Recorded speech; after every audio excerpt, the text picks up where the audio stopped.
Shalom, saudaraku yang terkasih di dalam Tuhan. Di dalam Galatia 2 ayat 20 firman Tuhan berkata, "Aku telah disalibkan dengan Kristus, namun aku hidup. Tetapi bukan lagi aku sendiri yang hidup, melainkan Kristus yang hidup di dalam aku." Salah satu penyebab mengapa banyak orang percaya hidup biasa-biasa saja itu adalah karena mereka menggunakan ukuran yang salah dalam menilai keberhasilan hidup, saudaraku. Mereka mengadopsi standar dunia tanpa menyadarinya. Dunia mengajarkan bahwa hidup yang berhasil adalah hidup yang memiliki lebih banyak uang, lebih banyak kenyamanan, lebih banyak pengaruh, dan lebih banyak pencapaian.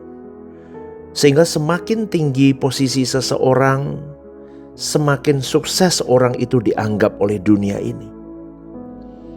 Namun ketika kita membaca Injil, kita menemukan bahwa Tuhan Yesus tidak pernah mengajarkan ukuran keberhasilan seperti itu, saudaraku.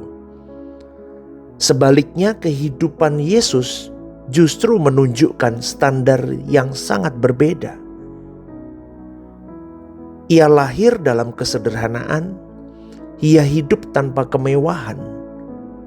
Dia ditolak oleh banyak orang, difitnah, dianiaya, bahkan akhirnya disalibkan. Jika diukur dengan standar dunia, hidup Yesus tampak seperti kegagalan, saudaraku. Tetapi justru melalui jalan salib itulah kehendak Allah digenapi secara sempurna. Disinilah letak perbedaan antara standar dunia dan standar kerajaan Allah. Dunia mengukur dari apa yang tampak dari luar, sedangkan Allah melihat apa yang terjadi di dalam hati manusia. Dunia memuji orang yang berhasil mengangkat dirinya tinggi-tinggi, tetapi Allah menghargai orang yang rela merendahkan dirinya demi melakukan kehendak Bapanya. Salib bukan hanya peristiwa yang menyelamatkan manusia, saudaraku. Salib juga menjadi standar kehidupan bagi setiap murid Kristus. Ketika Yesus berkata di dalam Lukas 9 ayat 23, "Setiap orang yang mau mengikut aku, ia harus menyangkal dirinya, memikul salibnya setiap hari dan mengikut aku." Ia sedang mengajarkan bahwa jalan menuju ke dalam kedewasaan rohani selalu melewati penyangkalan diri.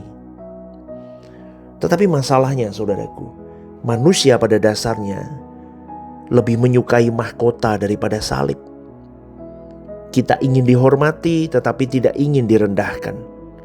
Kita ingin dipakai Tuhan tetapi tidak ingin dibentuk. Kita ingin dipromosikan tetapi kita tidak ingin diproses. Kita ingin dipakai secara luar biasa oleh Tuhan, tetapi kita tidak mau mati terhadap keinginan diri kita sendiri. Ini yang jadi masalah, karena manusia pada dasarnya lebih menyukai mahkota daripada salib. Padahal kehidupan rohani yang bertumbuh, saudaraku, tidak diukur dari seberapa banyak kita mengetahui firman Tuhan, melainkan seberapa jauh kita mengizinkan salib itu bekerja di dalam hidupmu dan hidupku. Karena melalui salib itu, salib akan menghancurkan kesombongan kita. Salib akan mematahkan ego kita, saudaraku. Salib akan mengikis ambisi pribadi kita.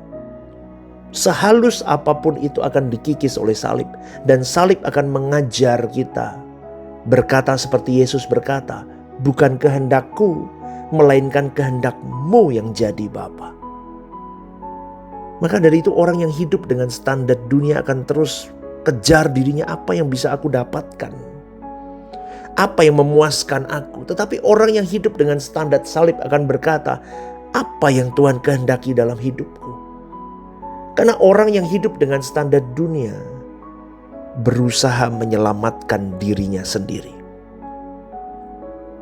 Tetapi orang yang hidup dengan standar salib, dia akan menyerahkan dirinya kepada kehendak Allah-Nya. Inilah yang diajarkan Rasul Paulus, saudaraku. Sebelum Rasul Paulus bertemu dengan Kristus, dia adalah seorang yang sangat berhasil menurut ukuran dunia agama Yahudi.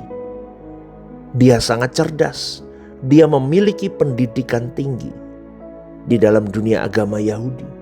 Dia punya kedudukan yang terhormat dan masa depan yang sangat cerah. Tetapi setelah dia mengenal Kristus, semua itu tidak lagi menjadi pusat hidupnya. Bahkan di dalam surat yang dia tulis di dalam Filipi 3 ayat 8, Rasul Paulus menuliskan begini, malahan segala sesuatu yang kuanggap rugi karena pengenalan akan Kristus Yesus Tuhanku lebih mulia daripada semuanya.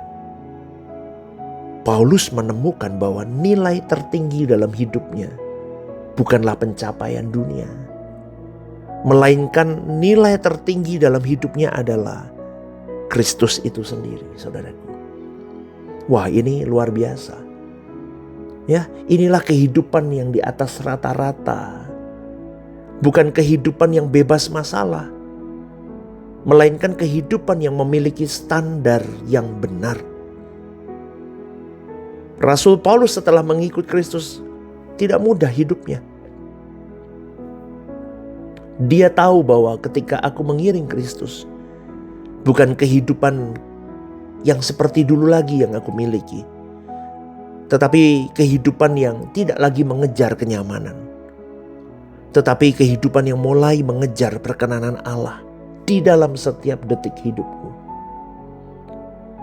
Rasul Paulus sadar bahwa ketika dia mengiring Kristus, dia bukan lagi kehidupan yang berpusat pada dirinya sendiri, melainkan kehidupan yang memang harus satu-satunya dipusatkan, yaitu berpusat pada Kristus.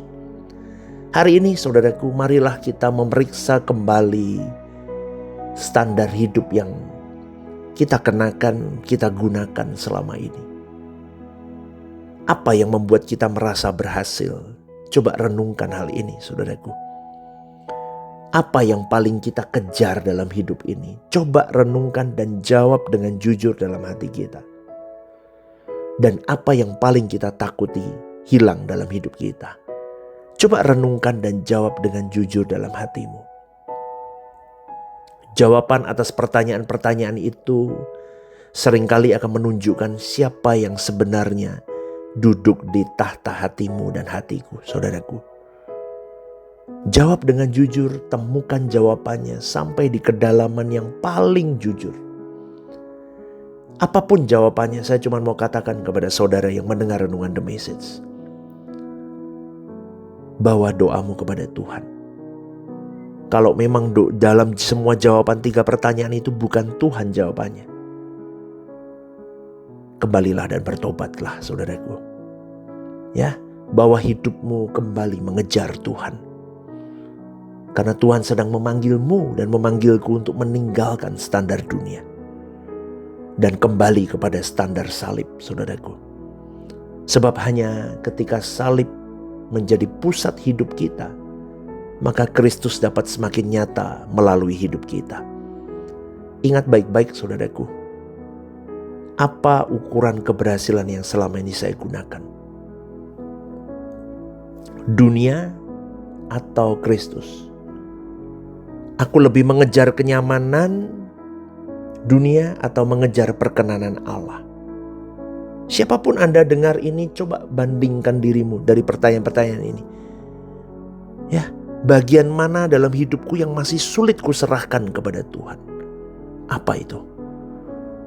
Jadi dari pertanyaan-pertanyaan ini bisa menjadi trigger untuk kita testing diri kita sendiri.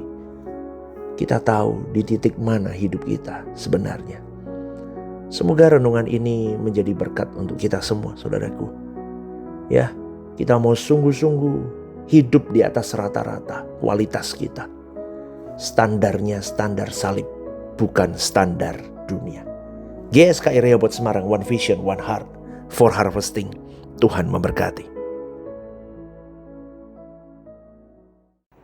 Shalom, saudaraku yang terkasih di dalam Tuhan.